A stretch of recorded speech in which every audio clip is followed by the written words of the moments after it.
ఈ సంవత్సరంలో దేవుడు సంవత్సరం అంతా కూడా మనల్ని నడిపించిన దేవుని సన్నిధిని మనమందరం కూడా ఆయన చేసినటువంటి ఉపకారములను మేలులను తలంచుకుంటూ ఈ సంవత్సరాంతంలో ఒక ప్రక్క తలంచుకుంటూ మరొక ప్రక్క ఆయన ఏ రీతిగా జీవించడమని కోరుతున్నాడో అలాగున మనం బ్రతుకుతూ మన జీవితంలో నూతన సంవత్సరానికి మనం అడుగుపెట్టాలి. గత సంవత్సరంలో ఎలా ఉన్నామో ఈ సంవత్సరంలో కూడా మనం అలాగే ఉండకూడదు. గత సంవత్సరంలో ఎలా ప్రవర్తించామో ఈ సంవత్సరం కూడా అలాగే ప్రవర్తించకూడదు. దేవుడు ఏమి కోరుచున్నాడు, దేవుడు ఎందుకు కాపాడుచున్నాడు, దేవుడు ఎందుకు సంవత్సరం అంతా కాపాడాడు, దేవుడు ఎందుకు మరొక నూతన సంవత్సరమును నీ జీవితంలో బహుమానంగా ఇవ్వడానికి ఇష్టపడుతున్నాడో దాన్ని గమనించి ఆ రీతిగా మనం నడిచినప్పుడు రాబోయే సంవత్సరములన్నీ కూడా మనకు దీవెనకరంగా ఉంటాయి. దేవునికి స్తోత్రం. హల్లెలూయా. ఆదికాండము 32వ అధ్యాయము 32వ అధ్యాయము 10వ వచనాన్ని చదువుకుందాం. నీవు నీ సేవకునికి చేసిన సమస్తమైన ఉపకారములకును సమస్త సత్యమునకును అపాత్రుడను. చాలా నీవు నీ సేవకునికి చేసిన సమస్తమైన ఉపకారములకును సమస్తమైన సత్యమునకును నేను అపాత్రుడను. నీవు నీ సేవకునికి చేసిన సమస్తమైన ఉపకారములకు నేను అపాత్రుడను. అపాత్రుడను అంటే అర్హుడను కాదు. నీవు చేసిన సమస్తమైన ఉపకారములకు నేను అర్హుడను కాదు. అంటే నీవు మేలు చేసావే, ఆ మేలు నేను పొందుకునేంత అర్హత నాకు లేదు. మీరు చేసిన మేలు, నీవు నా ఎడల కనుపరిచినటువంటి నా జీవితంలో అనుక్షణం నా వెంట ఉండి చేస్తూ వచ్చిన ఉపకారములు పొందుకునే అర్హత నాకు లేదు. ఈ మాట ఎవరు పలుకుతున్నాడంటే యాకోబు తన తండ్రి ఇంటి నుండి పారిపోవలసిన పరిస్థితులు తన జీవితంలో ఏర్పడినప్పుడు 2 సార్లు తన అన్నను మోసపరిచిన సందర్భంలో తన ఇంటి నుండి ప్రాణ భయముతో పరిగెత్తి వెళ్ళిపోవలసి వచ్చింది. ఒంటరి వాడై తన కుటుంబమును విడిచి మరి దూరమునకు తన బంధువుల ఎదురు వెళ్ళిపోయాడు. అక్కడ కూడా ఎన్నో మార్లు అతను మోసగించబడుతూ వచ్చాడు. తన జీవితంలో ఎంతగా 2 సార్లు తన అన్నను మోసం చేశాడు, కానీ తన మామ ద్వారా 10 మార్లు మోసపోయాడు. 10 మార్లు మోసపోతూ వచ్చాడు. ఒకవేళ అదే మోసం కనుక అతనికి కంటిన్యూ అయినట్లయితే తన జీవితంలో ఒక్క పైసా కూడా సంపాదించి ఉండేవాడు కాదు. ఈ రోజున తను అంటున్నాడు, ప్రభువా, ఒక చేతి కర్రతో నేను ఈ యోర్దానును దాటి నా బంధువుల ఎదుగు వెళ్ళాను. చేతి కర్రతో మాత్రమే దాటాను. ఒకప్పుడు చేతి కర్రే నా చేతిలో ఉన్నది. నేను ఒంటరిగా దాటి వెళ్ళినప్పుడు చేతి కర్ర ఒకటే ఉన్నది నా దగ్గర. కానీ ఇప్పుడు నేను తిరిగి వస్తూ ఉన్నాను. ఎలా వస్తున్నానో తెలుసా? నాతో ఉన్నటువంటి పశువులే కానీ, నాతో ఉన్నటువంటి పనివారే కానీ, నాతో ఉన్నటువంటి పిల్లలు, భార్య, వీళ్ళందరూ చూస్తే 2 గుంపులు అయ్యేంతగా నన్ను నీవు ఆశీర్వదించావు. ఇది నాకు జరగవలసిన ఉపకారం కాదు. నా స్వభావంను బట్టి, నేను చేసిన దాన్ని బట్టి నాకు జరగాల్సిన ఉపకారం ఇది కాదు. కానీ ఇది నీవు చేసిన ఉపకారం. నీవు చేసిన ఉపకారం. తన మామ ఎన్నో మార్లు అతను మోసపుస్తూ వచ్చినప్పుడు తను ఎంతో బాధపడుతూ వచ్చిన సందర్భాలు ఉన్నాయి. ఎన్నో మార్లు దుఃఖపడుతూ వచ్చాడు. కష్టపడేది నేను, నా కష్టమంతా తీసుకునేది అతను. ఎండలో ఎండి, వానకు తడిచి, మంచుకు తడిసి, గొర్రెలను, పశువులను, మందలను మేపుచున్నది నేను. దానివల్ల కలిగే ప్రయోజనాలు తీసుకునేది అతను. ఎంత కష్టపడుతూ వచ్చాడు. ఒక 7 సంవత్సరాలండి, 7 రోజులు కాదు, 7 నెలలు కాదు, 7 సంవత్సరాలు ప్రయాసపడుతూ వస్తే తన వివాహ జీవితంలోనూ మోసపోతూ వచ్చాడు. తన కష్టంలోనూ మోసపోతూ వచ్చాడు. జీవితం అంతా మోసమే ఎదురవుతూ వచ్చింది. అటువంటి పరిస్థితిలో తను బ్రతుకుతూ ఉన్నప్పుడు ఉపకారం చేయడానికి ఎవరున్నారు అతనికి? ఉపకారం చేసేదానికి తల్లిదండ్రులు లేరు అక్కడ, ఉపకారం చేసేదానికి తోబుట్టువులు లేరు అక్కడ, ఉపకారం చేసేదానికి తనకు పక్షాన ఎవ్వరూ లేరు. మరి అతనికి ఉపకారం చెయ్యాలి అనే మనసు ఎవరికి లేనప్పుడు ఎవరికి కలిగింది తెలుసా? దేవునికి కలిగింది. దేవుడు ఉపకారం చేయబట్టే, దేవుడు మేలు చేయబట్టే, దేవుడు సహాయం చేయబట్టే, దేవుడు ఈ మోసములో నుండి నన్ను విడిపించి ఆయన అన్నాడు ఒకసారి, ఇదిగో పశువుల మందలన్నీ ఉన్నాయి కదా, వీటిలో ఎక్కువగా ఉన్నవన్నీ నావి, కాస్త తక్కువగా ఉన్నటువంటివన్నీ నీవి అని చెప్పాడు. దాని ద్వారా అతనికి నష్టమే, యాకోబుకి నష్టమే. ఇప్పుడు మంచిగా నీళ్లు పడే మంచి భూమి అంతా నాది అని ఒక వ్యక్తి తీసుకుని నీళ్లు లేకుండా ఎండిపోయిన రాళ్ళతో కూడిన మరి ప్రాంతంను, భూమిని ఇంకొక వ్యక్తికి ఇచ్చాడు. ఒకే ఇంటిలో మంచి భూమి అంతా అతను లాక్కుని పనికిరానటువంటి భూమిని, కొద్ది భూమిని ఇతనికి ఇచ్చాడు. మరి ఈ భూమిని తీసుకున్న వ్యక్తి అందులో ఆ మంచి భూమిలో పండునంత పంట ఈ భూమిలో పండించగలడా?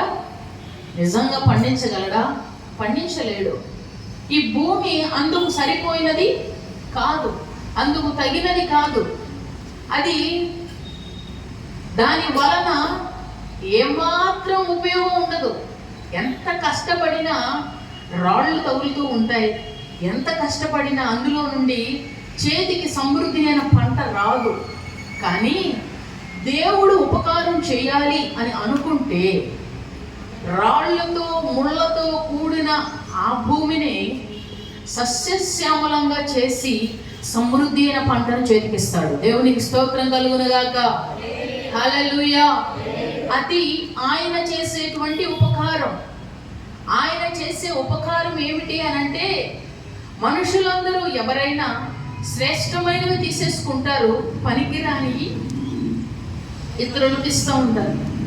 మంచి మంచివన్నీ లాగేసుకుంటారు, మంచిగా ఉన్నవన్నీ తీసేసుకుంటారు. ఇది కొంచెం అటు ఇటుగా ఉంది అనుకుంటే ఇచ్చేస్తూ ఉంటారు. లేకపోతే ఆరోగ్యం ఉన్నంతసేపు బయట తిరుగుతూ ఉంటారు, అనవసరమైనవి ఆరోగ్యం పోయింది, ఇప్పుడు నేనేమి చేతగాని పరిస్థితిలో ఉన్నాను అనుకుంటే అప్పుడు దగ్గరకు వస్తూ ఉంటారు. మనుషుల యొక్క స్వభావం ఇలాగే ఉంటుంది.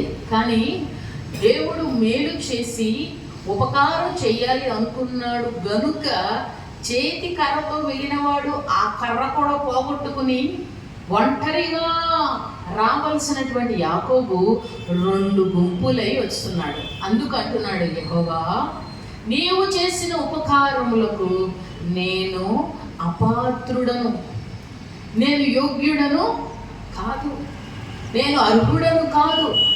మనం అనుకుంటాము మనకు మేలు జరిగింది అని అంటే అందుకు మనం తగినవారు అని అనుకుంటాం.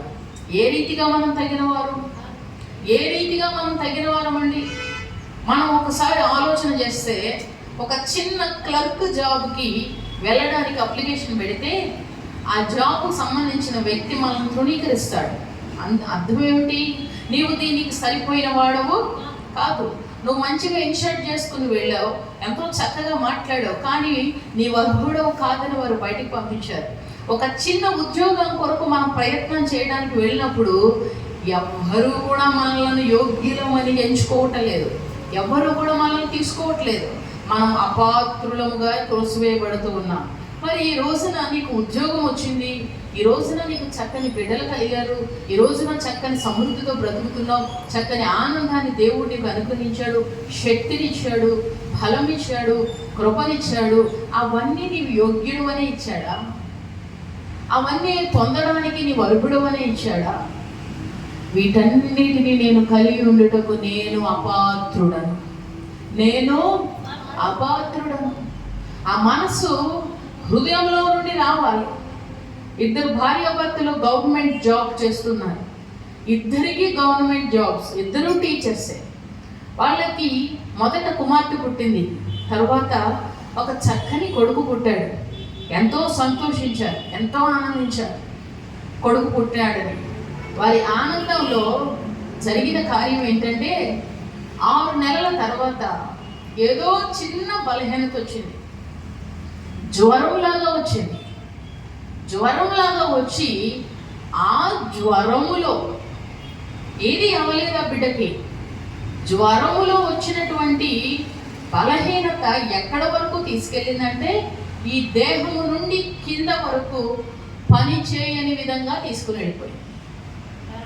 దేహమును సగభాగం నుండి కింద వరకు ఏది కూడా ఆ బిడ్డకు పని చేయదు. ఆ బిడ్డకు దేహంలో సగభాగం నుండి కింద వరకు ఏది పని చేయదు. ఆ బిడ్డకు కింద పడి దెబ్బ తగలటం కాదు, లేదు ఇంకేదైనా అంటే ఏది కాదు. ఏమి జరిగిందో ఏమో తెలీదు. ఆ పరిస్థితి ఆ బిడ్డ జీవితంలో వచ్చినప్పుడు ఆ బిడ్డ పరిస్థితి ఎంత దారుణంగా ఉన్నది.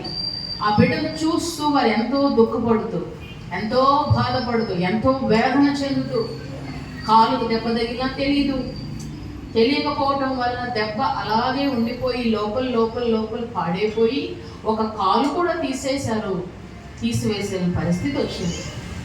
బిడ్డ పైభాగమే పనిచేస్తుంది.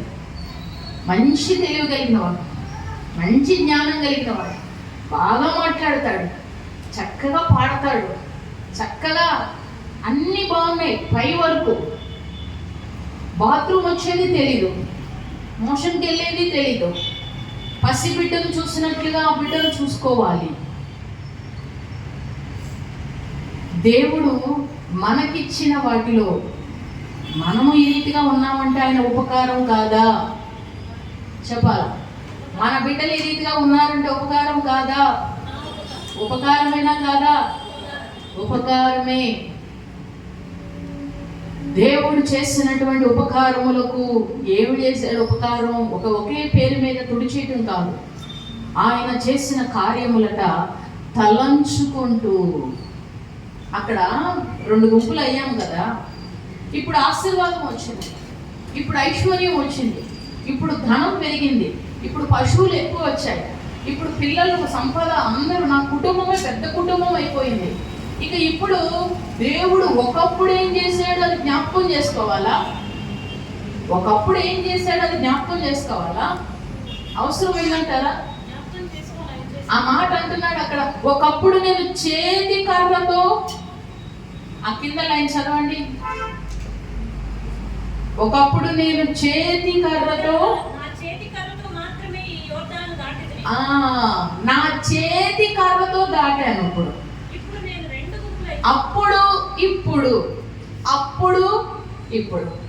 అప్పుడు పరిస్థితి గుర్తు చేసుకుంటున్నాడా? అప్పటికి ఇప్పటికి ఎన్ని సంవత్సరాలు అయిందండి అని ఆలోచిస్తే ఎన్ని సంవత్సరాలు అయి ఉండొచ్చు? 21 సంవత్సరం పైనే అయి ఉండొచ్చు. అంటే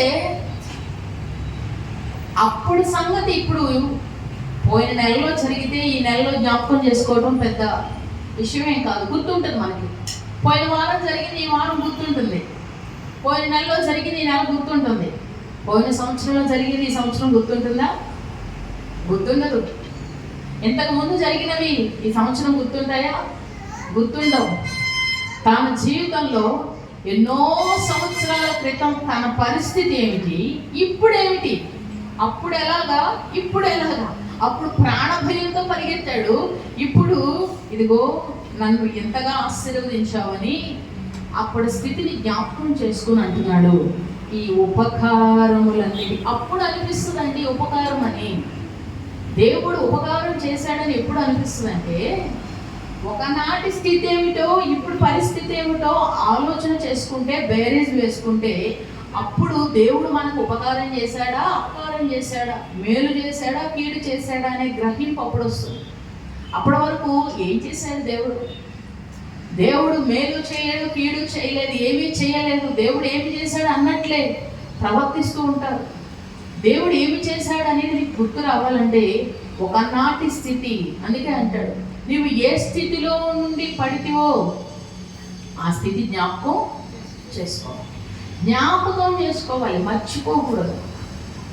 జ్ఞాపకం చేసుకోవాలి. చాలా విషయాలు జ్ఞాపకం చేసుకుంటాం, చాలా సంగతులు జ్ఞాపకం చేసుకుంటాం.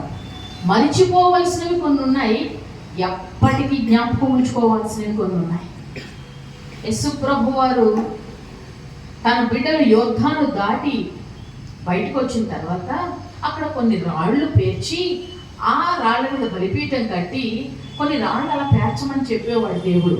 ఎందుకు ప్రభువా అని అంటే, ఇప్పుడు మీరు దాటారు, తర్వాత మీరు చనిపోతారు, మీ పిల్లలు మీరెవరో ఎరుగనటువంటి తరాలు వస్తాయి ముందు ముందు.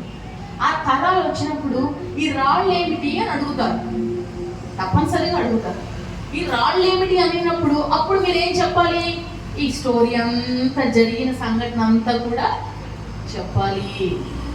అది మనము అలా ఉండేవారమురా, ఇలాగ దేవుడు మన పితరులని మన తాతలని ఇలా నడిపించాడు దేవుడని మీరు మీ పిల్లలకి చెప్పడానికి గుర్తుండాలని దేవుడు కొన్ని జ్ఞాపకార్థ సూచనలను దేవుడు అలా నియమించాడు, మరిచిపోకుండా ఉండాలి. ఈ రోజున మనం మర్చిపోతున్నాం, మన పిల్లలకు చెప్పలేకపోతున్నాం.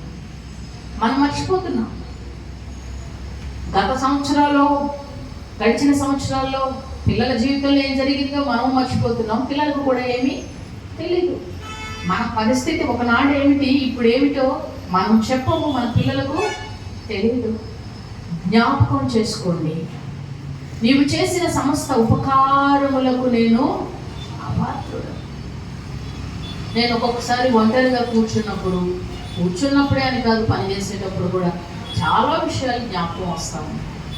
జ్ఞాపకానికి వచ్చిన ఆ విషయాలను బట్టి చాలా సందర్భాల్లో ఏదైనా సరే అడ్జస్ట్ అవడం కానీ, వద్దు అనటం కానీ, అలాంటి పనులు ఏమీ చేయకుండా కొన్ని సంగతులు గుర్తొచ్చినప్పుడు, ఒకనాడు మనం దేని విషయంలో కష్టపడుతూ వచ్చాం, ఈ రోజున దేవుడు ఏ రీతిగా సమృద్ధిని ఇస్తూ వచ్చాడు.